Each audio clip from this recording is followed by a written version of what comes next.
प्यारी बहनों, आज मैं आपके समक्ष एक कहानी सुना रही हूँ। मेरी प्यारी बहनों, मेरी कहानी का शीर्षक है संघर्ष। यह कहानी एक प्रिया नाम की लड़की की है। प्रिया मानो सौंदर्य की प्रतिमा थी। बड़ी बड़ी आंखें, गोरा रंग, लंबे लंबे बाल। वह एक छोटे से गांव में रहा करती थी। उसकी माँ की मृत्यु बचपन में ही हो गई थी। उसके पिता गांव में मजदूरी का कार्य किया करते थे। सारा दिन पिताजी मजदूरी करते और शाम को जब वह घर आते तो वह थक कर सो जाते। वह घर पर अकेली अकेली ही रहती थी। जब वह अकेले रहते रहते ऊब जाती, वह पास में प्राइमरी स्कूल के दरवाजे पर जाकर बैठ जाती। रोज बैठा देखकर एक दिन वहां की अध्यापिका ने उससे पूछा, आपका क्या नाम है? आपके पिताजी का क्या नाम है? आप यहाँ रोज आते हो, क्या आप स्कूल में पढ़ोगे? प्रिया ने कहा, जी मैडम। डरते हुए अपनी फटी हुई फ्रॉक छुपाते हुए बोली, मैडम जी, मेरा नाम प्रिया है। मेरे पिताजी का नाम रवि प्रकाश है। बाबा मेरे मजदूरी करते हैं। वह सुबह चले जाते हैं और शाम तक आते हैं, और जब आते हैं तो आकर सो जाते हैं। मुझे तो वो कुछ कहते ही नहीं है, ना मुझसे वो कोई बात करते हैं। मैडम ने फिर पूछा, बेटा, आपके यहाँ और कौन कौन लोग आते हैं? प्रिया ने डरते हुए कहा, मैडम जी, जब से मेरी माँ गई, माँ के जाने के बाद कोई हमारे घर नहीं आता। हमें त्योहारों पर भी नहीं बुलाता है। खाने पीने की चीजें भी कोई हमें नहीं देता है। हमारा कोई नहीं है मैडम जी। मैडम ने कहा, कोई बात नहीं बेटा, तुम मेरे पास आओ। प्रिया मैडम के पास आकर खड़ी हो गई। मैडम ने मुस्कुराकर प्रिया के कंधे पर हाथ रखा और बोला, प्रिया, मैं आपकी माँ तो नहीं, पर आपकी माँ जैसी ही हूँ बेटा। आपको यहाँ पर ड्रेस, दोपहर का खाना भी मिलेगा। मैं आपका नाम रजिस्टर में लिख देती हूँ। प्रिया ने मुस्कुराते हुए कहा, मैडम जी, आप बहुत अच्छे हो। आप मुझे बहुत अच्छे लगते हो। अब मैं यहीं पढ़ूंगी। और उसने धीरे धीरे पढ़ना शुरू कर दिया। उसने शाम को आकर बाबा से कहा, बाबा, जो बगल वाला प्राइमरी विद्यालय है, वहाँ की मैडम ने मेरा नाम अपने रजिस्टर में लिख लिया। बाबा ने कहा, बहुत अच्छा, मन लगाकर पढ़ना। उसे पढ़ना बहुत अच्छा लगता था। वह दिन भर पढ़ती और उसके बाद हमेशा कक्षा में प्रथम आती। शाम को बाबा का खाना बनाती और सुबह विद्यालय पहुंच जाती। माँ के जाने के बाद अब उसने जीना सीख लिया था। सबके साथ वो उसका बहुत नम्र व्यवहार था। सबकी सहायता करना उसका जैसे एक काम ही था। वह कक्षा में सदैव प्रथम आती। सभी शिक्षिकाओं की वह बहुत दुलारी और एक आदर्श बालिका थी।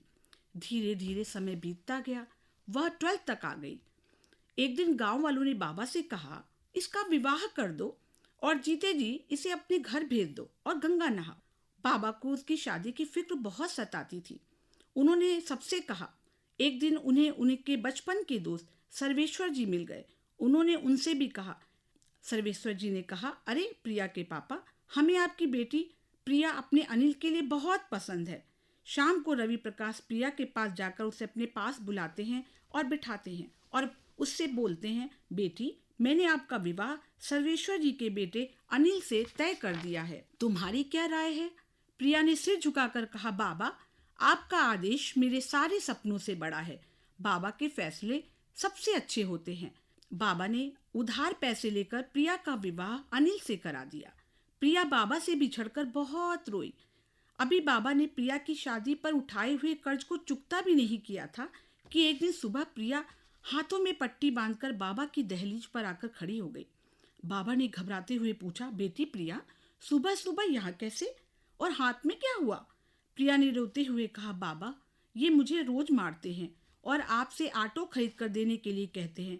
मैं तो अपने घर के हालात समझती हूँ ना बाबा, इसलिए मैं उनकी कोई भी बात पर कोई आश्वासन नहीं दे पाती हूँ। इसलिए उन्होंने मुझे आज कांच की बोतल से मारा, जिससे मेरे हाथ में बहुत चोट लग गई और मेरा हाथ कट गया। मैं आपके पास घबराहट में आ गई। बाबा ने डॉक्टर को दिखाकर समझा बुझाकर उसे अनिल के पास भेज दिया, मगर हालात में तो कोई बदलाव ही नहीं आ रहा था। अनिल प्रतिदिन प्रिया को मारता पीटता। इसी बीच प्रिया को पुत्र रत्न की प्राप्ति हुई। एक दिन अनिल ने उसे जब मारा, उसके सिर में बहुत तेज चोट लग गई। वह बाबा के साथ जब डॉक्टर को दिखाने पहुंची, डॉक्टर ने बाबा से कहा, आप रोज इसे मार पिटाई क्यों सहते हो? आप जाओ और इसकी रिपोर्ट लिखा दो। बाबा ने मना करते हुए कहा और प्रिया के साथ बाहर आ गए। वह दोनों किसी नई मुसीबत में अब पड़ना नहीं चाहते थे। इस बिगड़े हालात में बाबा को हृदयघात हो गया और बाबा स्वर्ग सिधार गए। उस प्रिया की तो अब पूरी दुनिया ही समाप्त हो गई थी। उसके पास अब कुछ नहीं बचा था। वह बाबा के पास बैठकर रोती रही। तभी अनिल बाबा की अंत्येष्टि करके आए और बोले, प्रिया चलो घर चलो, शाम हो गई।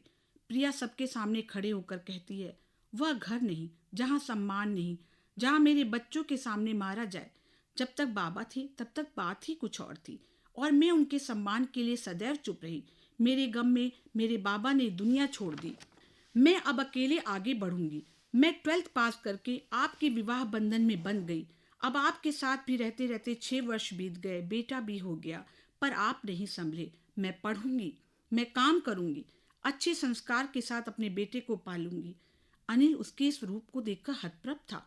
उसने अपने इस रूप को कभी देखा ही नहीं था। उसने उसे बहुत समझाया पर प्रिया ने एक नहीं सुनी। उसने घरों में खाना बनाना शुरू किया, साथ में पढ़ाई भी शुरू की। उससे बीए बीटीसी किया। एक दिन प्रिया कॉलेज में पढ़ रही थी। जब वह बाहर निकली तभी अनिल कॉलेज के गेट पर प्रिया का इंतजार कर रहे थे। उसे देखते ही वह बिलक बिलक कर रोने लगे।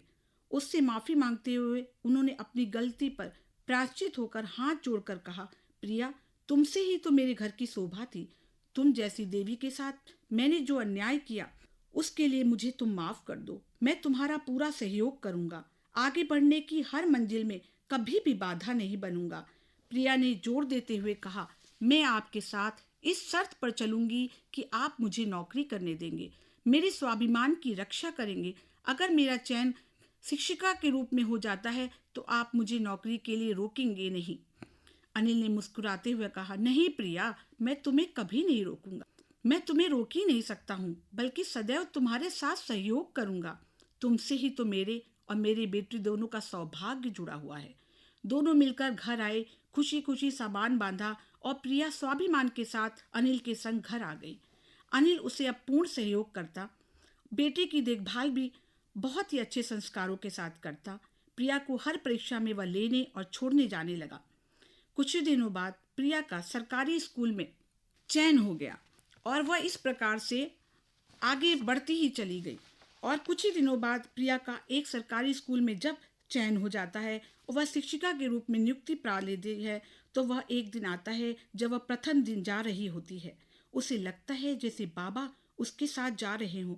उसकी आंखों में आंसू आ जाते हैं और वह पदभार ग्रहण करते समय अपने बाबा को नमन करती है। वह पूरी ईमानदारी के साथ अपने बाबा की प्रेरणा से बच्चों को पढ़ाने लग जाती है।